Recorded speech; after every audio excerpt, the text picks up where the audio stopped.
SIR নিয়ে আতঙ্কে রয়েছে গোটা রাজ্য। দেখা যাচ্ছে এসআইআর এর কাজ ধাপে ধাপে এগোচ্ছে। তৃণমূল নেতারা রাস্তায় নেমে কাজ শুরু করেছেন। আমাদের প্রতিনিধি চলে গেছিল পোর্ট বিধানসভা কেন্দ্রের ৮০ নম্বর ওয়ার্ড তারাতলা এলাকাতে। এখানেও চলছে এসআইআর এর কর্মসূচি। এখানে দেখা গেল ৮০ নম্বর ওয়ার্ডের পৌরপিতা আনোয়ার খান নিজে অটোতে উঠে প্রচার করছেন, মানুষকে জাগরণ করছেন যে এসআইআর কতটা জরুরি। উনি আমাদের প্রতিনিধির মুখোমুখি হয়ে জানালেন, দিদির নির্দেশ আছে একজন লিগ্যাল ভোটারেরও যেন নাম না কাটা যায়। উনি বিজেপি এবং ইলেকশন কমিশনকে কটাক্ষ করে বললেন, ইলেকশন কমিশন পুরোপুরি বিজেপির হয়ে কাজ করছেন। এছাড়াও আরো কি বার্তা দিলেন শোনাব আপনাদের।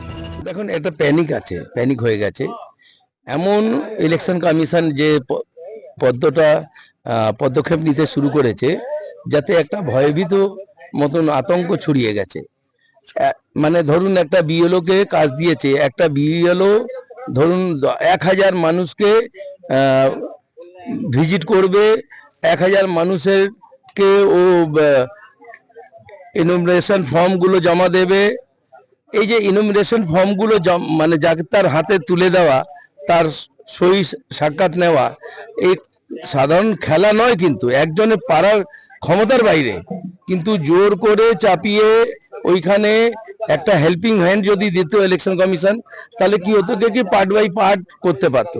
কিন্তু চাপের উপরে ওকে গিয়ে ফর্ম ফিল করতে হবে, ফর্মটা দেওয়ার পরে আবার ফর্মটাকে মানে আপনাকে যখন জমা দেবে, তাহলে ওকে লোড করতে হবে, আপলোড করতে হবে, সাইটে আপলোড করে আগে ওকে আবার অনলাইন জমা দিতে হবে।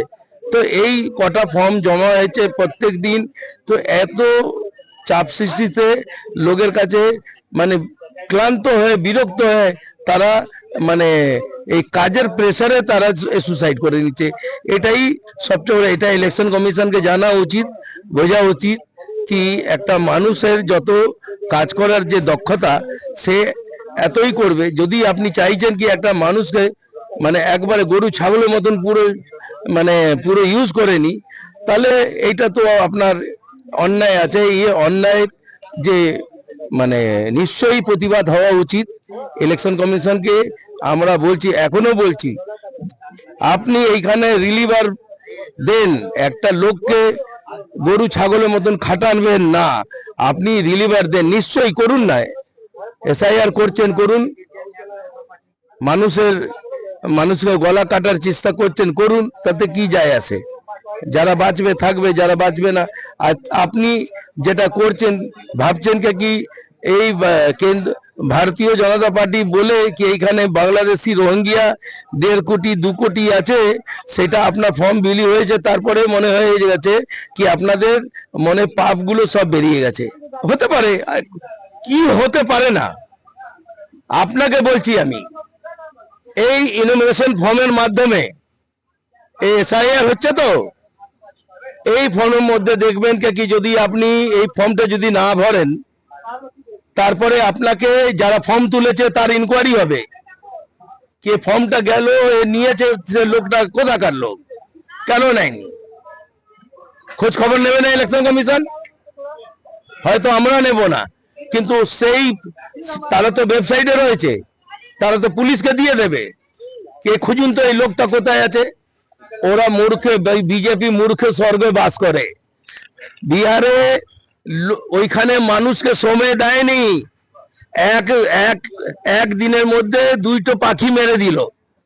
ওইখানে সময় কথা দিয়েছে? ওইখানে এসআইআর হয়েছে নাকি? ও তো এইখান থেকে কেটেছে, এইখানে ছেটেছে, এইখানে কিছু ঢুকিয়ে দিয়েছে। কিন্তু যা করা ছিল ও ৩ মাস আগেই করে দিয়েছে। এই বাংলাতে প্রত্যেকটা বুথে বুথে ব্লকের বিএলও সঙ্গে বিএলএ 2 আছে। বিএলএ 2 দায়িত্ব নিয়ে কাজ করছে বাংলাতে। এইখানে ভুল ভ্রান্তি হবে না। বিএলএ 2 জানে কি আজকে 50টা জমা হয়েছে, কালকে 61টা জমা হয়েছে, পরশুদিন 40টা জমা হয়েছে। তার রিপোর্ট যখন আমার বিএলও দিচ্ছে, সেই রিপোর্টটা আমিও দিদি দুধের মধ্যে আমিও দিচ্ছি। তাহলে যাবে কোথায়? এইখানে চিহ্নিত করা যাবে, কিন্তু অন্য প্রান্তে যারা করতে পারবে না, তারা ধরতেও পারবে না। কিন্তু বাংলায় এইখানে অনেক অনেকই দিদির দূত আছে, তারা সব নিজে নিজে এরিয়ার যে পার্ট ভিত্তি বুথ ভিত্তি যাদের সংখ্যাতে ভোট আছে, তারা কত ডিলেশন হয়েছে, কত এডিশন হয়েছে, কত লোকের নাম তোলা হয়েছে, সমস্ত এইগুলো টোটালি এদের কাছে ইনফরমেশন থাকবে, তারা ছেড়ে কথা বলবে না।